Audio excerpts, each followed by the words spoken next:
Welcome to NRK narrates. దేవుని పరిశుద్ధమైన ప్రశస్తమైన నామానికి స్తుతులు స్తోత్రాలు.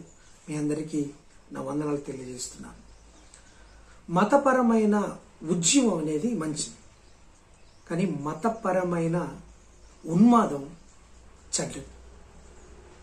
ఒక మతాన్ని ప్రకటించడానికి, ప్రచురించడానికి, ప్రభావితం చేయడానికి, జనులను పురికొల్పడానికి ఆ మార్గం లేదా ఆ మతం యొక్క బోధలు అవసరమవుతాయి.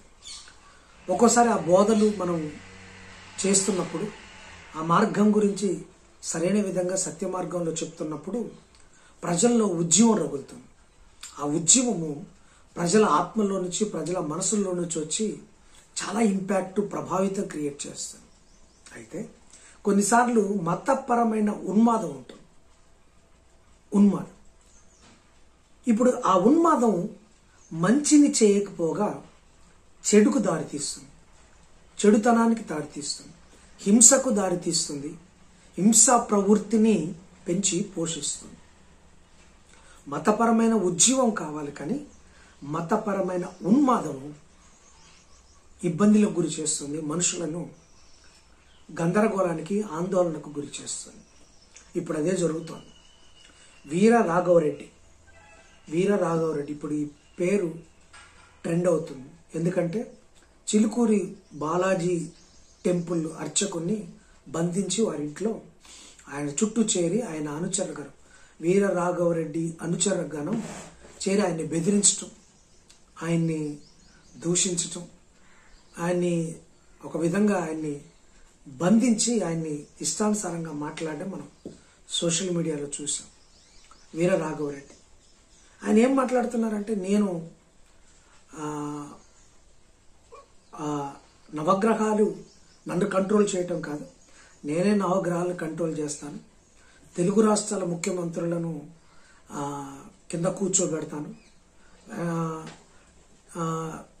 న్యాయమూర్తులను, సుప్రీంకోర్టు న్యాయమూర్తులను వీళ్ళను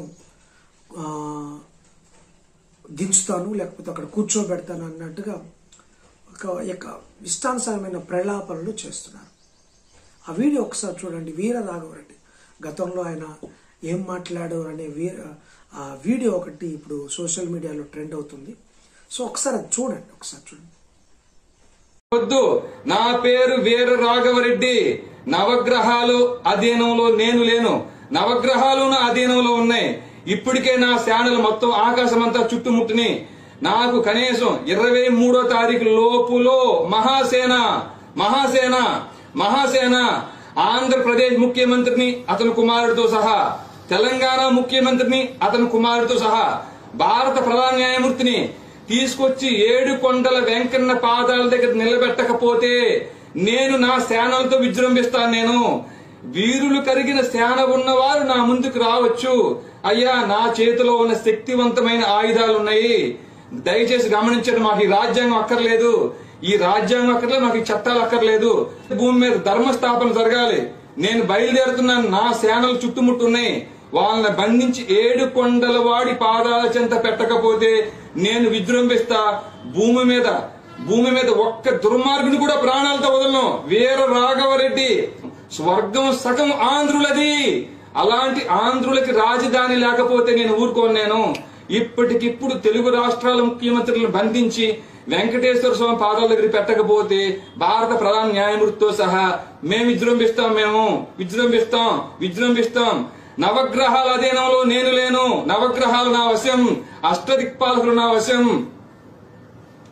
చూశారుగా, ఆయన నాకు తెలిసి ఉద్యమంతో కాదు కానీ అది ఉన్మాదంతో మాట్లాడుతున్నారు. ఉన్మాదం అంటే ఉన్మాదం అంటాం అనేది ఏంటంటే, హిందువులందరూ చాలా మంచివారు, హిందూ సహోదరులు చక్కగా వాళ్ళ ధర్మాన్ని ప్రకటించుకుంటారు, ప్రార్థించుకుంటారు, భజనలు చేసుకుంటారు, చక్కగా వారి దేవీ దేవతలను కొలుచుకుంటారు. కానీ కొంతమంది ఏం చేస్తున్నారంటే, హిందూ మతం పేరట ఉన్మాదాన్ని క్రియేట్ చేస్తున్నారు. ఉన్మాదం క్రియేట్ చేసి ఇతర మతాలపైన, క్రైస్తవ మతం పైన, ముస్లిం మతం పైన ఉన్మాదాన్ని క్రియేట్ చేస్తున్నారు. ఇది ఎట్లా ఎత్తారంటే, కొంతమంది దానికి ప్రభావితం అయిపోయి లోపరుచుకోవాలన్న ఉద్దేశంతో ఈ మతపరమైన ఉన్మాదానికి దారితీస్తున్నారు. ఇప్పుడైతే కదా ఇప్పుడు చిలుకూరు బాలాజీ స్వామి టెంపుల్ అర్చకుడిని ఎందుకు అలా బెదిరించాల్సి వచ్చిందంటే అతను సహకరించలేదట. ఆ దగ్గరకున్న భక్తుల డేటానో లేకపోతే ఇంకేంటో వెలుగులోకి రావడం లేదు, కానీ మొత్తానికైతే సహకరించలేదని అతన్ని బెదిరించి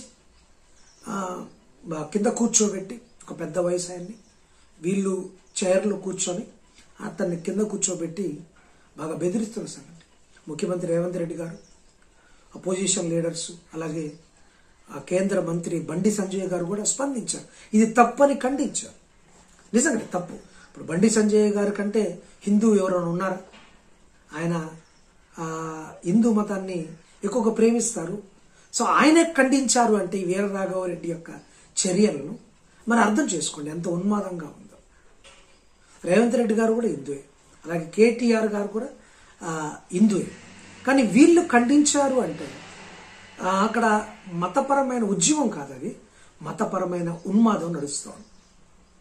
ఒకసారి ఆలోచన అందరు కాదు, అంటే ఇటువంటి వారు కొందరు ఒక ప్రైవేట్ సైన్యాన్ని ఏర్పరచుకొని తెలుస్తున్న విషయాలు ఏంటంటే అతను కొంతమంది స్త్రీలను పురుషులను తన సైన్యంగా ఏర్పాటు చేసుకొని వారికి శాలరీలు ఇస్తూ వారికి ఇటువంటి ఉన్మాదాన్ని బోధిస్తూ మనం అంతా క్యాప్చర్ చేయాలి, టెంపుల్స్ని క్యాప్చర్ చేయాలి, న్యాయవాద వ్యవస్థను క్యాప్చర్ చేయాలి, రాజ్యాంగం అవసరం లేదు మనకు, ఈ గీజ్యాంగం పక్కన పెట్టేసాలి, మనుధర్మాన్ని మనం తీసుకురావాలి, టెంపుల్స్ మన ఆధీనంలో ఉండాలి, ముఖ్యమంత్రులు మన ఆధీనంలో ఉండాలి, ఇది ధర్మ సంస్థాపన జరగాలి అన్నట్టుగా వారు ఒక ఒక ఒక ఒక ఒక మూమెంట్ను క్రియేట్ చేస్తున్నారు. అందులో భాగంగా చాలామంది సైన్యం ఉన్నారని చెప్తున్నారు. మరి ఇది ఎక్కడికి దారితీస్తుంది? అయితే ప్రస్తుతం అయితే వారు పోలీసులు అరెస్ట్ చేశారు, కానీ ఈ యొక్క ఉన్మాదం అనేది ఇబ్బందులకు గురి చేయడం, మతాన్ని బోధించుకోవడానికి, మతాన్ని ప్రచురించుకోవడానికి, మతాన్ని ప్రకటించుకోవడానికి పూర్తి స్వేచ్ఛ భారత రాజ్యాంగం కల్పించింది. ఆ రాజ్యాంగాన్ని ధిక్కరించి ఇప్పుడు ఆ రాజ్యాంగమే వద్దు అంటూ ఇలా మాట్లాడడం అనేది గందరగోళానికి, అలజడికి, ఆందోళనకు క్రియేట్ చేయడం. సర్వమత సమ్మేళనం భారతదేశం, అన్ని మతాలు, హిందువులు, ముస్లింలు, క్రైస్తవులు, జైనులు, బౌద్ధులు, ఇలా సర్వమతాలతో పాటు ఏ మతాన్ని అవలంబించని వాళ్ళు కూడా ఉన్నారు. నాస్తికులు, దేవుడు లేను అనేవారు కూడా ఉన్నారు. సో ఇటువంటి వాళ్ళు నివసిస్తున్న ఈ దేశంలో ఇటువంటి ఉన్మాదం అనేది మంచిది కాదు. ఇది చెడు సంప్రదాయానికి దారితీస్తుంది. ఒకసారి ఆలోచించారు. అంటే ఇలా చెప్పడం వల్ల అంటే హిందూ సమాజాన్ని కానీ హిందూ వ్యక్తులను కానీ ఇది ఇచ్చేసినట్టు కాదు, మరోలా ఇచ్చేసినట్టు కాదు. ఎవరైతే కొంతమంది ఉన్నారు, కొంతమంది ఇలా చేస్తున్నారు. ఇలా ఎవరు చేసినా కొన్నిసార్లు తీవ్రవాదులు, ముస్లిం తీవ్రవాదులు, వారి మతమే ఉండాలని ఇప్పుడు హమాస్ కానీ ఇంకా అక్కడ మిడిల్ ఈస్ట్ కంట్రీస్లో ఉన్న తీవ్రవాదులు వారి మతమే ఉండాలనుకుంటారు. కొంతమంది వేరే తీవ్రవాదులు ఉన్నారు, పేర్లు పెట్టుకొని లష్కరే అని ఇంకొకటి పేరు పెట్టుకొని ఉన్నారు. అది ఉన్మాదం, అది ఉగ్రవాదం. అది అలా ఉండకూడదు. మత ఉగ్రవాదం, ఉన్మాదం ఉంటే చాలా ప్రమాదకరం. ఏ గ్రంథమైనా, ఏ మత గ్రంథమైనా శాంతిని ప్రబోధిస్తుంది, ప్రేమను చేస్తుంది, అలాగే అందరూ సుభిక్షంగా, సౌఖ్యంగా, సుఖంగా ఉండాలని కోరుకుంటుంది. కానీ ఇలా ఉగ్రవాదంతో, ఉన్మాదంతో ప్రవర్తించమని ఏ మతం చెప్పదు. ధర్మ సంస్థాపన యుద్ధాలతో కానీ హింసతో కానీ జరగదు. ధర్మ సంస్థాపన యుద్ధాలతో, హింసలతో జరగదు. ధర్మ సంస్థాపన ప్రేమతో, మంచితనంతో జరుగుతుంది, శాంతితో జరుగుతుంది. ఆ శాంతిని ప్రబోధించండి, ప్రేమను ప్రబోధించండి, అహింసను ముందుకు తీసుకువెళ్ళండి. అప్పుడే ధర్మ సంస్థాపన జరుగుతుంది. కానీ బెదిరించి, లేకపోతే కొట్టి, తిట్టి, బలవంతంగా ధర్మ సంస్థాపన ఎప్పటికీ, ఎన్నటికీ ఎవరు చేయలేరు. ప్రేమ సంస్థాపన జరగాలి, ధర్మ సంస్థాపన ప్రేమతో జరగాలి. అదొకటిసారి మీరు గుర్తించమని మిమ్మల్ని సవినయంగా వేడుకుంటున్నాను.